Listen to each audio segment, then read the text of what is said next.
بسم الله الرحمن الرحيم. الحمد لله والصلاة والسلام على خير خلق الله محمد وعلى آله وأصحابه ومن والاه. اللهم تقبل صيامنا وقيامنا وركوعنا وسجودنا وسائر أعمالنا يا الله. سلام و رحمەتی خواتان لێبێ بینەران و بیسەران و خۆشەویستانی کەناڵی ئاسمانی پەیام لە ئەڵقەیەکی نوێ لە بەرنامەی سەدای زێڕین جارێکی تر بە خزمەتی ئەوەی ئەزیز و خۆشەویست شادە بمەوە لە وەرزێکی نوێ و لە ڕۆژێکی پیرۆزی ڕۆژانی مانگی ڕەمەزان. داواکارم لە خوای گەورە ئینشاءڵڵا چۆن بە مانگی پیرۆزی ڕەمەزانی گەیاندین ئاوها عیبادەت و تاعەتمان قبوڵ فەرمێت و ماندووبوونمان بۆ نەمێنێتەوە لە توینێتی و برسێتی ئینشاءڵڵا. خۆشەویستان و بەڕێزان، هەروەکو هەمیشە وەکو ساڵانی پێشوو بەرنامەی سەدای زێڕین کۆمەڵێک لە قورئان خوێنانی کوردی خۆشەویستی سەرجەم پارچەکانی هەرێمی کوردستان و هەروەها دەرەوەی هەرێمی کوردستان، عێراق و دەوروبەر لە خۆ دەگرێت و لێرە میوانداری ئەو خۆشەویستانە دەکەین بۆ ئەوەی ئاشنایان کەین بە ئێوەی بینەر و بیسەری خۆشەویست. ئەو سەدا زێڕینانەی کە شاراون کە ڕەنگە بە شێوازێک لە شێوازەکان تا ئێستا نەگەیشت بن بە ئێمە لێرەوە ئێوە دەخەینە خزمەتی قورئانی پیرۆز و خۆشمان لە خزمەتی ئێوە دەبین بۆ جوانتر بەڕێکردن و بەڕێوەچوونی بەرنامەی سەدای زێڕین. ئەمڕۆژ میوانێکی ئەزیز و خۆشەویست لەگەڵمان بەشدارە، قورئان خوێنێکی ئەزیز و خۆشەویستە، خەڵکی شاری هەولێرە، لێرەوە لە مزگەوتی ئاڵتونەوە. سەلام و ڕەحمەتی خوا لە ئێوەی بەڕێز و خۆشەویست بێ، هەروەها لە میوانە بەڕێزەکەمان و جوانترین دەستپێک بۆ بەرنامەکەمان لە مانگی پیرۆزی ڕەمەزان کە مانگی قورئانە جوانترین دەستپێک دەکەین بە چەپکە گوڵی دیاری بۆ ئێوە ئەزیز و خۆشەویست، ئەویش قورئانی پیرۆزە لەلایەن مامۆستاوە. گوێبیست دەبین چەند ئاەتێک لە قورئانی پیرۆز دەخوێنێت، دواتر دەینە خزمەتان بۆ ئەوەی جەنابی مامۆستا بناسیینی. أعوذ بالله من الشيطان الرجيم.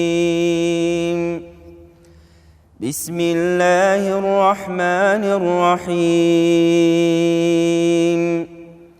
والسماء بنيناها بأيد وإنا لموسعون. والأرض فرشناها فنعم الماهدون. ومن كل شيء خلقنا زوجين لعلكم تذكرون. ففروا إلى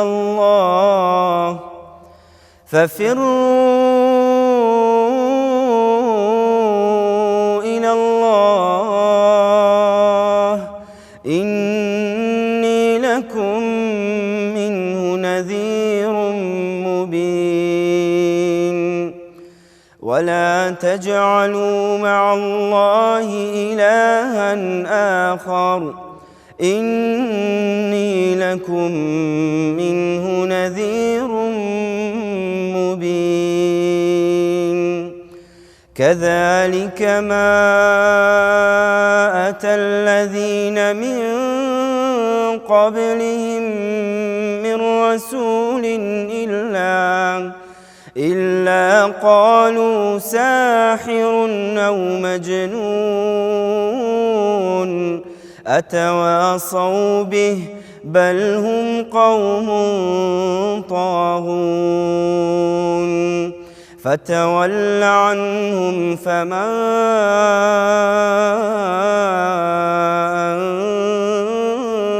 أنت بملوم. وذكر فإن الذكرى تنفع المؤمنين.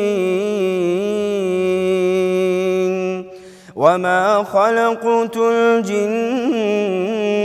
والإنس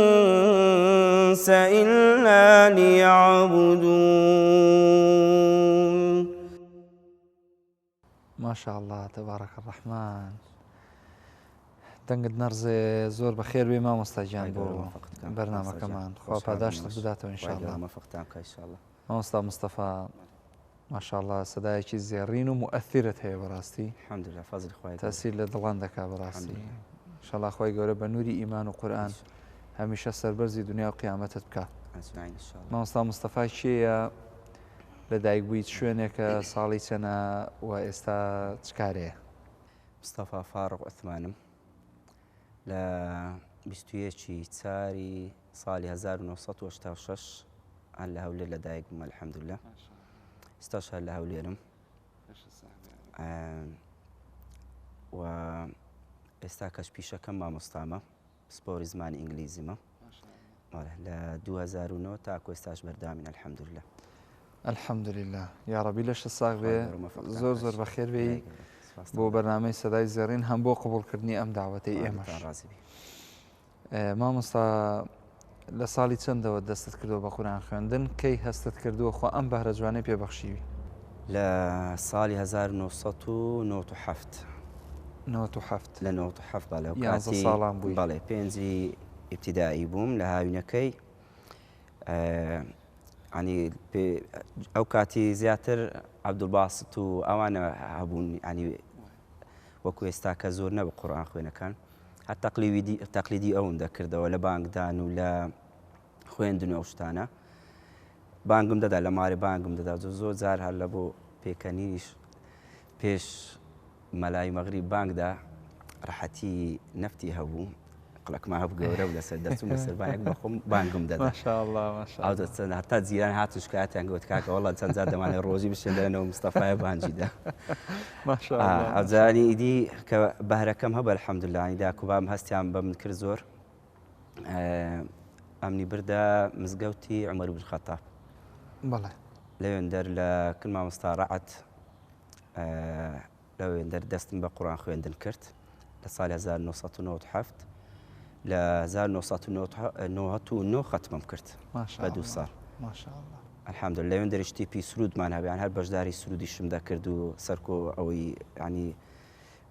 ئەمن دەمگوتەوە ئەندیش لە دویان دەگوتمەوە ئەمن و لەگە کارزانەکە بوو دەنگە چۆشێ بووەویش بەزەوان بەردەوام نەبووینە لەو ئیشیان الحەمدولله خوای گەورە ڕێنمەی کردین بەردەوام بووینە ئینشاءالله زۆر بەخێر بێ جارێکی تر ئینشاءالله دوعای عاقبەت بەخێریت بۆ دەخوازین خوای پەروەردگار ئیمانت سەلامەت کات ئێستا جەنابەت هەر 86 و منیش 86م خۆ بۆ ئێوشتر نەداوە لە ڕیشت ناوەڵە ئەی بۆ هی من سپی بووە هی تۆ سپی نەبووە بالعکس من سەرم سپیترە لە منیش سەرم سپی بووە وازدەوە بێنە بەس تۆ ڕیشت ماشاءالله هەر ڕژماوەتەوە جاگەر سپی نەبێت لە ئێستا بەدوا بڵێنەوە مامۆستا بەچاوی بەپای یەک لە حەزەکانی خۆم مووی سپیە جوانە زۆرم حەز لێ بوو ینی هەر ینی هەستم بە خۆم کردێ لە تەمەنی جاهلی و حەزم زۆر لە سپی بوو هەر کەلک داهات زوو دەرم دەهینەوە دە نازم ئیوێ دایگرتیە بسەرم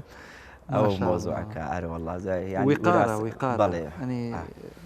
مامەکانیش ینی بابمەوانە سەریان زوو ئەو ینی سپیاتی زیاترە بەڵێ مامۆستا جەنابەت فەرمووت کە مامۆستا ئینگلیزیت لە قوتابخانە بەڵێ پۆلی چەند دەڵێیتەوە بنەڕەتی 1 تا 6 ساغی عەرەبی هیچ کاتێک بابەت و وانەی ئاینت تێکەڵ بە وانەی خۆت کردووە تاکرد هەموو هەموو دەرسەکان 5 دقەی یەکەم یان زیاتر دەیهامە ئاخری دەرسەکان بیداتەکەی دەرسەکەی شەرح دەکەین دەست بە دەرسەکەی دەکەین دایمە کە مامۆستا دەست ینی شعوبەکەی کۆنتترۆل کرد دەرسەکە دەمینێتەوە وەخت لەو دەمینێتەوە جوان 5 دقەیە 6 دقەی ئاخیرێت دایمان ینی لە بۆ ئاینم ئەو کرد ینی تا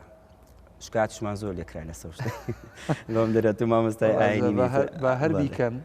وا دەستی شت خۆش بێ و کارێکی پیرۆز دەکەی وتنەوەی وانەی ئاینی مەرج نییە وەکو وانەیەک بەڵام وەکو ڕەوشتەکان زیاتر ینی فێرە ئادابیان دەکەمە من ئادابی داک و بابە و ئادابی ینی کە فێریان دەکەم کە منداڵ دەستەوە ماڵێ پاک و خاوێن بی ئەو خەڵکە ئەوە بە دەردی گەورەی بردووە بەڵێ کە دابوونەریت ئەخلاق وانەی ئاین کۆمەڵێک مەسائلی شەرعی وای کردووە بەڕاستی کەمتر مەسەلەن بایەخ بدرێ بە بابەتە ئاینیەکان ئەوەش بەڕاستی گرفتێکی زۆر زۆر گەورەیە وا دەکا هەمیشە ئینسان چۆن دەڵێ پێداچوونەوە بە خۆیدا بکە باشترین نمونەش ئێمە قدوەمان پێغەمبەرە صلی الله عليه وسلم کە هەمیشە و لە هەموو مەحفەلێک و هەموو شوێنێک پەیامی خۆی گەیاندووە بۆیە دووچاری زۆرترین قەیران و دەردەسەری و زەبر و زەنگ بووە لەلایەن مشریکان و کافران وەکو ئەمڕۆ کە دەبینین زۆرترین مامۆسای ئاینی بە دەرکردن دەدرێت لە مزگەوتەکان زۆرترین خەڵک عەزێت دەدرێت ینی ئێستا بەڕاستی خەریکە بڵێن وەکو تائیفی لێ هاتووە وڵاتە ئەم مەملەکەتە زیاتری من ینی کە باسی بابەتەکان دەکەم لەوە قوتابیەکان کە پەروەردەیە ئەن ڕێزگرتنی داک و بابە ینی هەتە داک و باب هاتەکەم فێرە نوێژیان دەکەم کە نوێژەکان کۆکۆیانێ داک و باب هاتەکەنە من مامۆستا مستەفا چێهانە ئەم هاتی مامۆستا وڵی هاتی مۆز دەستخۆشت لێ بکەم منداڵەکەم دەرێم دایەگە بانجیدا زوو پێم برێ کەواتم بە مامۆستایدا نوێژەکانم بکەم دەستەکانی ئەوەی سەرەتاییەکان ئەمە زیاتر لە گەریان هەوڵ دەدەن دەستەکانت خۆش بێڕەبی مامۆستا بۆ خۆت سەرسامی بەچی قارەیەک لە ئێستادا چونکە زیاتر پێش نوێژی دەکەین لە مزگەوتەکان چکەمە تاینی ئەو قاف نینە ینی لە مزگەفتە ساوت بین هەر ڕەمەزانە و هەر ڕەمەزانە لە مزگەفتە چیان زە مامۆستایەکان پەیوەندیمان پێ دەکەن پێش ڕەمەزانە هەموو بەخۆ دەکەون جاری وایە 20 کەس دەلەفۆن دەکات دەرێت چێ یەکەم بکات دەدەم ئەتو هەیتەوە ینی زیاتر احتیمام بە قاریئە ئەوانە دەدەم کە بەسەرایی دەخینن بە تایبەتی ینی یەک لە دەرزەیەکەکان لە کنە من کە بە خۆشم زیاتر لەسەر ئەوەی وی دەڕۆم لە تەقلیدی وی دەستم پێکرد کە گەیشتە ئێستاکە کە مەقامی کوردی پێدەڵێن کە گەیشتمە ئەو لەحنێک کە تازە پێم خوێند لە مەنسوور سالمی و ئەحمەد نوفەیس و مەنسوور سالمی ئەو دویان زیاتر بە کورد دەخینن مەنسوور سالمی ئاەتێکی هەیە زۆر جوان دەیخوێنێتەوە هەم مامۆستایەکی ئاینی بە تەنیشتەوە ڕاوەی دەکا قل يا عبادي الذين أسرفوا على أنفسهم لا تقنطوا من رحمة الله بمقام كردي خوينه زور شتێکی جوانە پێشەشمانێکی فەرموو قل يا عبادي الذين أسرفوا على أنفسهم لا تقنطوا من رحمة الله إن الله يغفر الذنوب جميعا إن الله يغفر الذنوب جميعا إنه هو السميع العليم لا قارئەکانی بڵێن ناوخۆ لە مثلا لە هەرێمی کوردستانیان لە دەرەوە زیاتر سەرسامن بەچێ لە ناوەخۆ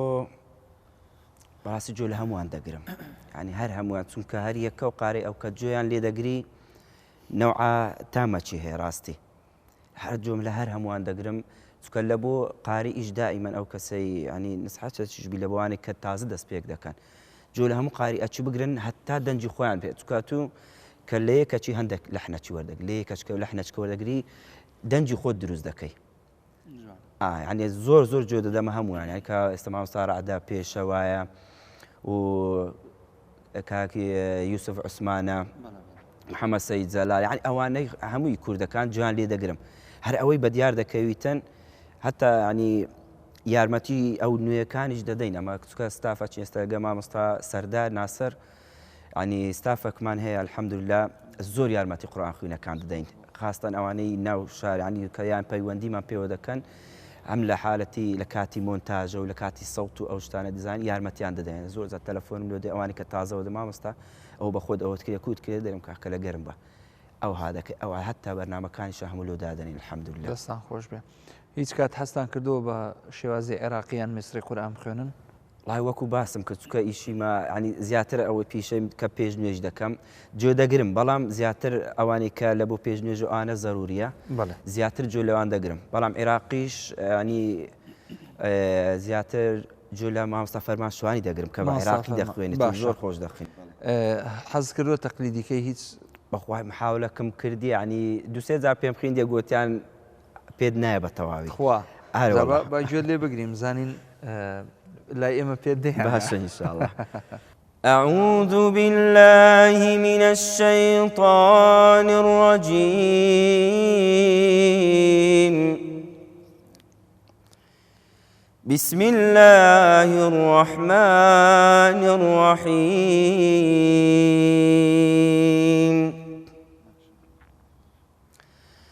إن الذين قالوا ربنا الله ثم استقاموا تتنزل عليهم الملائكة ألا تخافوا ولا تحزنوا وأبشروا بالجنة التي كنتم توعدون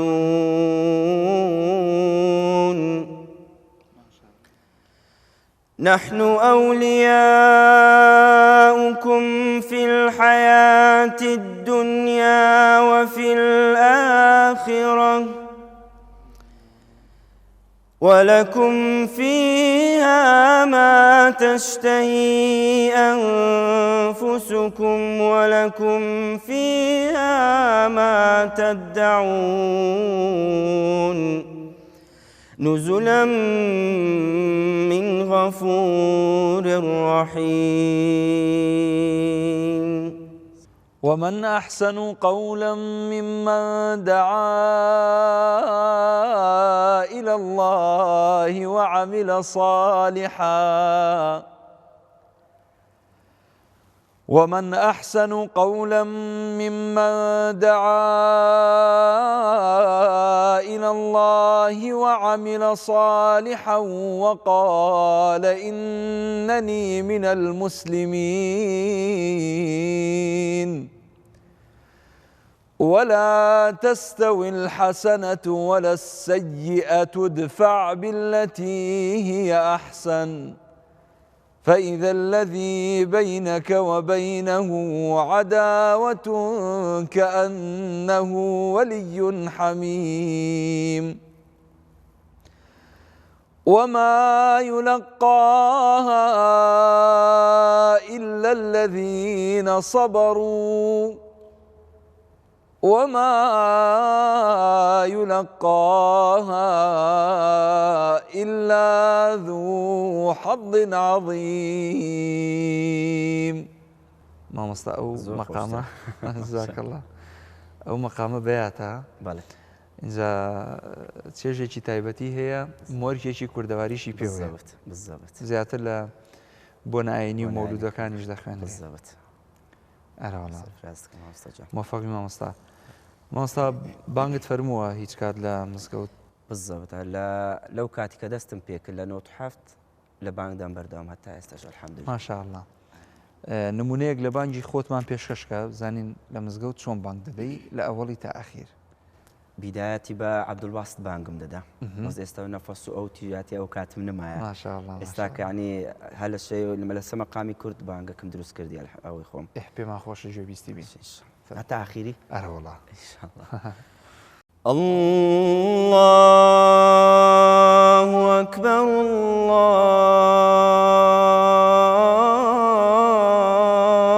الله أكبر الله أكبر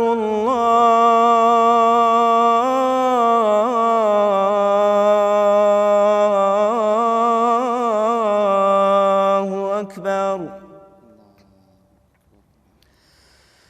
أشهد أن لا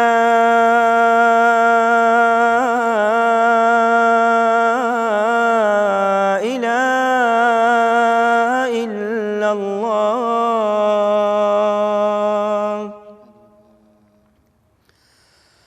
أشهد أن لا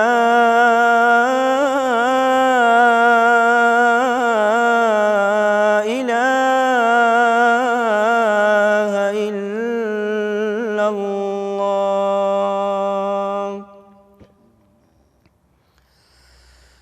أشهد أن محمدا رسول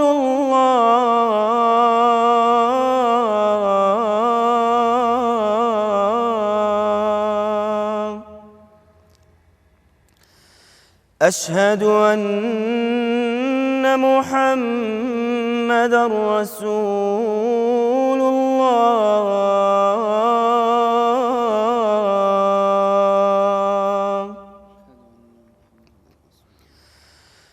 حي على الصلاة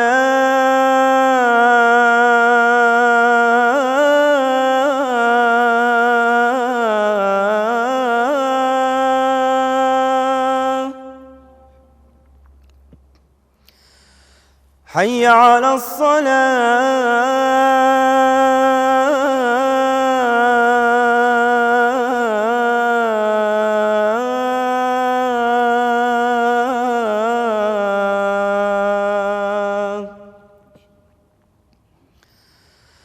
حي على الفلاح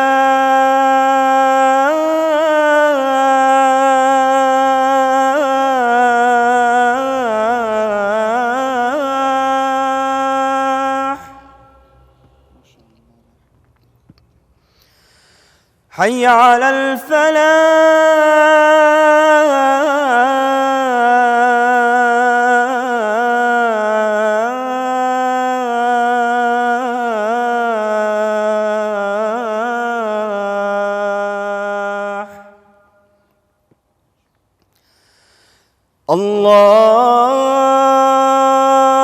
الله أكبر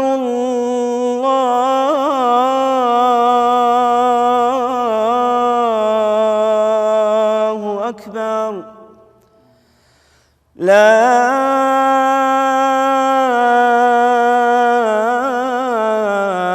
إله إلا الله ما شاء الله تبارك الرحمن لا إله إلا الله خاتم النبيين محمد رسول الله صلى الله تعالى عليه وسلم دەنگت نەرزە مامۆستای جان سەلامەت بێ ڕەبی مۆفەق بێ مامۆستای چێ پاڵپشتت بوو لە چوونە دەرس و دەور و فێربوونی قورئان فێربوونی قورئان وەڵڵاهی داک و بام زۆر خوا لێیان ڕازی بێ ئینشاءالله ینی چکە بە تەنێژ بووم ئەو کاتی شەڕی ساڵی 96 پارتیەکێتی کە شەڕ و ئەو شتانە بوو برایەکانم ڕۆیشتن و ئیدی بە تەنێ مامۆ لێرە لەگە خوشکەکانم تەمەند درێژ بن هەمووتان خاڵێتان ڕازی بێ ئیدی کە ئەو بەهرەشم تێدا بوو ینی زۆر حەزیشم لێ بوو کە من دەستم پێکەیان داک و بابم ینی ئێستا ینی هەر کاتە چی کە گۆت بم لە بۆ دینە لە بۆ ئەوەیە قەت نەیان گۆتێن نە لە مسابقات و مەحافلی نێودەوڵەتی بەشداریت کردووە ناوەڵڵە هیچ بەشداریم نەکرد حەزم لێ نییە وەڵڵا حەقی خۆتە ناوەڵە حەزم لێ نییە چونکە ڕاستیە مسابقات و ئەو شتانە هەمووی بڕوا بکە هەمووی ینی ١٨٠ ینی تەرتیب کرایە ئارە وەڵڵا جا ئینسان خۆی بەو شتانەماندی نەکە بە من ینی بەهرەی خۆی ئەو بەهرەی کە تێیدا لە بۆ خوای گەورە بیکە پێویست ناکە ئەوە میهمە ناوەڵڵا ینی هەموو جارێکە پۆستیش دەکەم یان کە لە ئەلحەمدوللا سوشال میدیاکان بڵێن لە ئەنتەرنێت و لە سوشال ئەو شانە زیرەکەم لە خوای بەزیادی لە کۆمپیوتەر زۆر زیرەکەم ئیشەکانی خۆم هەموو بە خۆم دەکەم ینی کە مامۆستا سەردا فێرە مۆنتاژی کردم و فێرە سەوتی کردم ئیدی گوتی تەواو حیلە عەقم پێ دانمایە ینی ئێستا ئەلحەمدوللا زاری وایە سەوتی وی چا دەکەم ڕەخنە لەوی دەگرم ئەوها ینی چونکە حەزم لێ لە ئیشەکەی و کە پۆستیش دەکەم عەفوان کە پۆستیش دەکەم یان لە ئەوە کە بڵای دەکەمە چاوەڕێ ئەوە ناکەم چەند لایک و هاتیان چەند کۆمێنتە ئەوە لە بۆ خوای گەورە داینێ یەک کەس تەماشایکە یەک کەس وەری بگری بەسە پاداشتەکە گرنگە ئەوە میهمە ئەرە وەڵڵا لە بڵین بەرنامەی مۆنتاژ و ئەوانە کە لی دەزانی چۆن بڵین بە ئامێرە سەرەتایەکان چین کە بەکاریان نەهێنی هەر مایکەکی ئاسایبی احتیادی بەم بیدایەتی مایکەکەم کڕی بە 20,000 ئەوە دەبێ دەور و پشتت مەسەلەن تۆزێک بێدەنگ و هادی تاکید جێیەکە بێدەنگبی باشترین ئەگەستۆ دۆ نەبی باشترین شوێن ناو سیارەیە ناو سیاری باشترین شوێنە ئارە وڵای ستودیویەکی تەواوە معلوماتێکی بەس مهم ئارە وڵا زۆر باش یعنی هەتا بە مۆبایلێک بست لە خۆتی دوت کەوت تەنزیلی کە زۆر ساف دەردەسی جوانە مۆبایلەکەت باشبی ئیدی بە بەرنامەی ئادۆبەدەیشن هەناسەکان چادەکەی بە کۆمپیوتەر بە کۆمپیوتەر بزەوە ینی دەبێت ئەو سەوتە هەرچۆنێک بێ بخرێ سەر هەر بە کۆمپیوتەر کۆمپیوتەری ئەگە ناویشە ناکرێ بە مۆبایل ناکرێت ناوەڵا ناکرێت چکە ئەو شتانی کە لە ناو کۆمپیوتەر هەیە لەو بەرنامانە لە مۆبایلی نییە جا باشتی خۆشت بۆ بجارمەوە ئەوە زۆر جار مەسەلەن قورئانێک دەبێ یان پارچە قورئانێک یان مقابلەیەک یان شتێک لە کاتی بەرنامە دەری دەهێنم مەسەلەن بە مۆبایلە چاکی دەکەم بەڵێ ئەوە خەریکی چاکردنیم یەک دوو برادرم لە تەنیشتە کاکە دەڵێت دلە مۆبایلە گە ڕێوازی لێبێنە دڵم کاکە وڵی لە خێردا لە خێردا مشکلانم هەیە ئەزان جارێ بام دەرێ چکە شەوان زیاتر برێن ڤیددیوەکە ئەگە چکە مەجالەکە زۆر کەمە لە بە دەرسوو لە بە مەشغاڵەتی دنیاە و ئەنی ڤیددیوەکی پارچە ڤیددیوەکی جوان دەبین منزەرەشی جوانە لەگە سەوتە لە نام بالی چا دەکەم ینی پێشتە تەنزیل دەکەم سەوتی زۆر تەنزیل دەکەم دادەنێم ئەزایدی لەگە سە بەسە لەگە کورتە ڤیددیویان دادەنێم بڵای دەکەمەوە حەزم زۆر لە سەد سوڕی نییە کە بڵاوی بکەمەوە بە سەد سوور حەزم زیاتر لە دەنگەکە لە ئەوەی دادەن ئەزە بام دەرێ ڕۆژێک دەرەنگۆ بەس بە موبایلی مەزوڵم دادەنم سەلامەت لێرەوە سلااو ڕێزمان بۆ بابی بەڕێزت دەستی مازەکەین انشاءالله خی گەورە مۆفەق و عاقبەت خێری بکە هەروها دایکی بەڕێزیش تا ڕازی دەکەین خێزانداری مامۆستا الحەمدولیلا چەند منداڵت هەن چوار کوڕن کچن سێ کوڕ و کچەکە تەبارەکە ڕەحمان الحەمدولیلا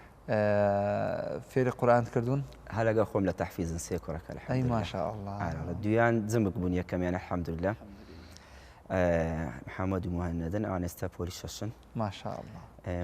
موبین پاشەوانە 2013 ئێستا پۆلی سەیە بەڵێ کچەکەشمان ئەو هەفتە ئینشاءالله لەگە چیمیا بارانی هەڵە بجێ دەبتە ساڵک ماشاءالله ئەو دەبتە ساڵک ئەوە ماشتا اللهم زد وبارك ئینشاءالله باز لەگە خۆمیانی هەردەیان بەمە سنتەری لە حەزمدا نین لە قورئان مامۆستا ئێمە لە کۆتایی بەرنامەکە داین من زۆر خۆشحاڵ بووم بە ئامادەبوونی جەنابەت باوەڕکە نەمزانی ئەو کاتە چۆن ڕۆی وەرەکەتی قورئان ئینشاءالله الحەمدولله من سوپاس دەکەم ئەگەر پەیامی کۆتاییت هەبێ دواتر ختام و میسک بە چەند ئاەتێک لە قورئانی پیرۆز کۆتایی پێدەین ئینشاءالله بەخوای پەیامی من هەر ئەوەندەیە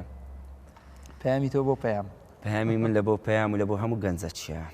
ینی بەڕاستی خەفەت بارم لە بۆیان ینی کە دەبینی